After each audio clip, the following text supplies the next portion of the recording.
আসসালামু আলাইকুম ওয়া রাহমাতুল্লাহ। সুপ্রিয় দর্শক, বেসিক কম্পিউটার কোর্সে আপনাদেরকে স্বাগত। আজকে আমাদের তৃতীয় পর্বে আমি বেশ কিছু জিনিস আলোচনা করব।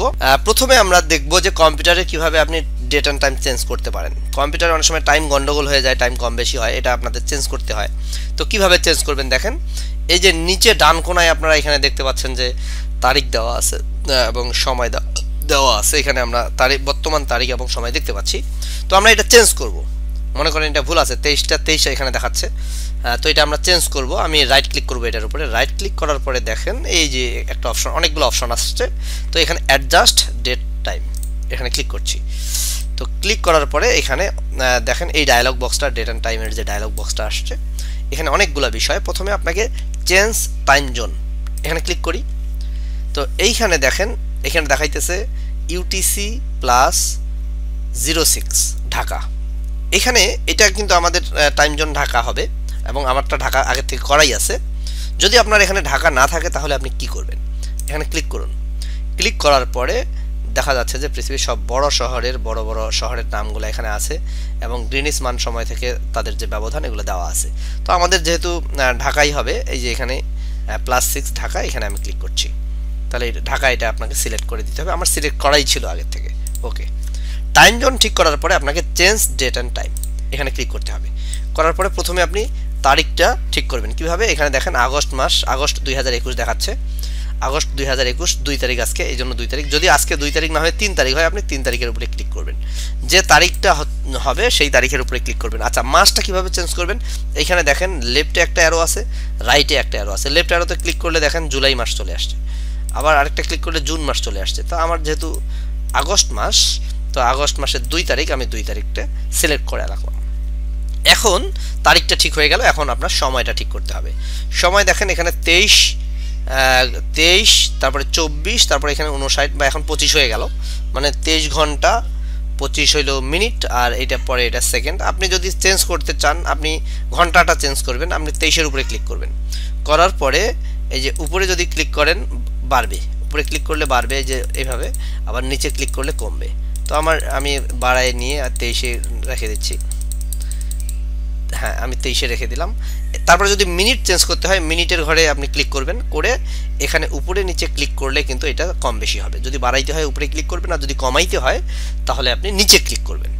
আচ্ছা, তার মানে এটা আপনার, তারপরে করে আপনি ওকেতে ক্লিক করবেন, তাহলে আপনার টাইমটা ঠিক হয়ে গেল। ডেট এবং টাইম ঠিক হয়ে গেল। শেষে আপনি ওকেতে ক্লিক করবেন, তার মানে আপনার ডেট অ্যান্ড টাইম ঠিক হয়ে গেল। আচ্ছা, আরেকটা জিনিস আজকে আমরা বেশ কিছু আলোচনা করব, আপনারা একটু ধৈর্য সহকারে ভিডিওটা দেখতে থাকুন। কিভাবে আপনি ফোল্ডার তৈরি করবেন। আমাদের ফোল্ডার লাগবে কম্পিউটারে। আমরা যখন কোনো কাজ করব, কোনো ফাইল তৈরি করব, বা কোনো ডকুমেন্ট আমরা তৈরি করব বা এখানে কপি করব, সেগুলো কিন্তু ফোল্ডারের ভিতরে রাখতে হবে। মানে কম্পিউটারের সবচেয়ে আমি বলি গুরুত্বপূর্ণ একটা বিষয় হলো ফোল্ডার তৈরি করা। মানে ফোল্ডার হলো মেইন জিনিস, সব কিছু গুছিয়ে রাখার জন্য ফোল্ডার লাগবে। তো ফোল্ডার আপনি কিভাবে তৈরি করবেন দেখেন। আপনি এখানে আমি এই জায়গায় একটা, এই ডেস্কটপের মধ্যেই আপনি ফোল্ডার তৈরি করব মনে করেন। বিভিন্ন ড্রাইভের ভিতরেও ফোল্ডার তৈরি করা যায় বা করতে হয়। আমি ডেস্কটপেই দেখাচ্ছি। প্রথমে আমরা ডেস্কটপটাই শিখি যে ডেস্কটপে কিভাবে আমরা ফোল্ডার তৈরি করব। আমরা যে কোনো ফাঁকা জায়গায় রাইট ক্লিক করব। রাইট ক্লিক করলে অনেকগুলো অপশন আসছে। নিউয়ে আমরা আসবো। নিউ ক্লিক করবো না, জাস্ট নিউতে মাউস পয়েন্টার নিয়ে আসলাম। এখানে ফোল্ডার অপশন আসছে, আমি ফোল্ডারে ক্লিক করলাম। এই যে নিউ ফোল্ডার চলে আসছে।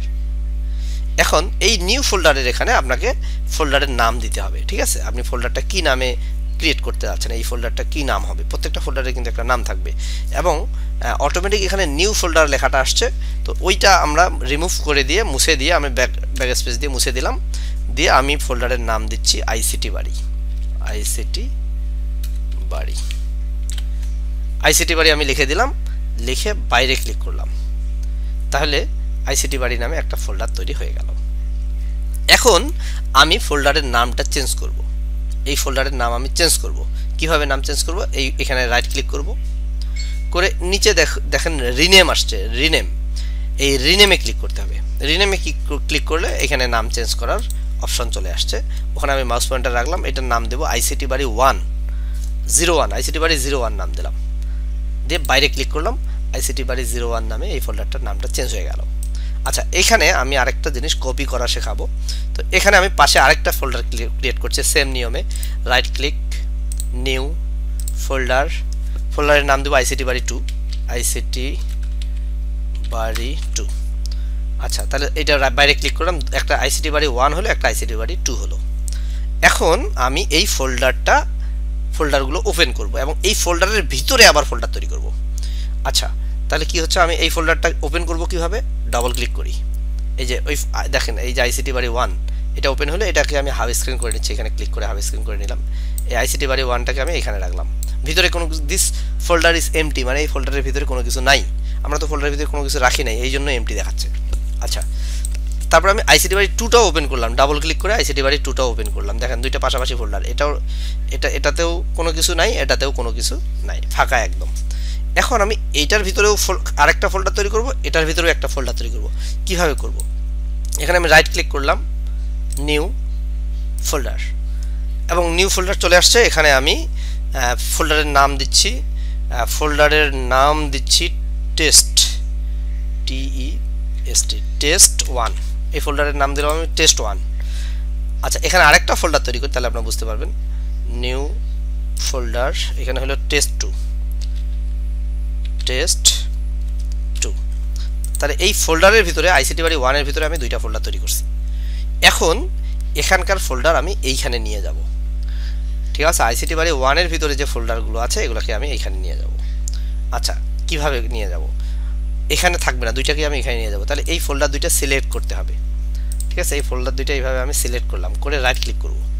রাইট ক্লিক করে আমি কাটে ক্লিক করলাম, কাট মানে কেটে নিলাম। এখন এখানে আসবো, ICT বারি 2তে আসবো, এখানে আমি আবার রাইট ক্লিক করে এখানে পেস্ট। তাহলে কি হলো, এখানকার ফোল্ডার এখানে চলে আসলো, এখানে কিন্তু থাকলো না। আবার যদি এখান থেকে ওখানে নিয়ে যেতে চাই, রাইট ক্লিক, কাট, এখানে রাইট ক্লিক, পেস্ট, চলে আসলো।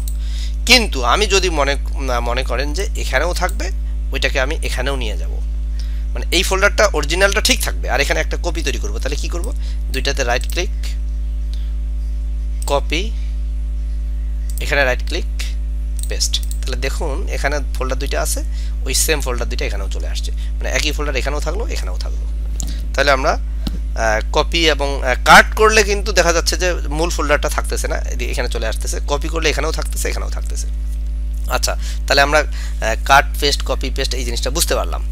এখন আমি ফোল্ডার একটা ডিলিট করব, এই ফোল্ডারটা আমি ডিলিট করব, টেস্ট 1 ফোল্ডারটা এখান থেকে। আচ্ছা, এখান থেকে আমি ডিলিট করি, রাইট ক্লিক, এই যে ডিলিট, দেখেন এই ফোল্ডারটার উপরে রাইট ক্লিক, তারপরে এই যে ডিলিট, ফোল্ডারটা কিন্তু ডিলিট হয়ে গেল।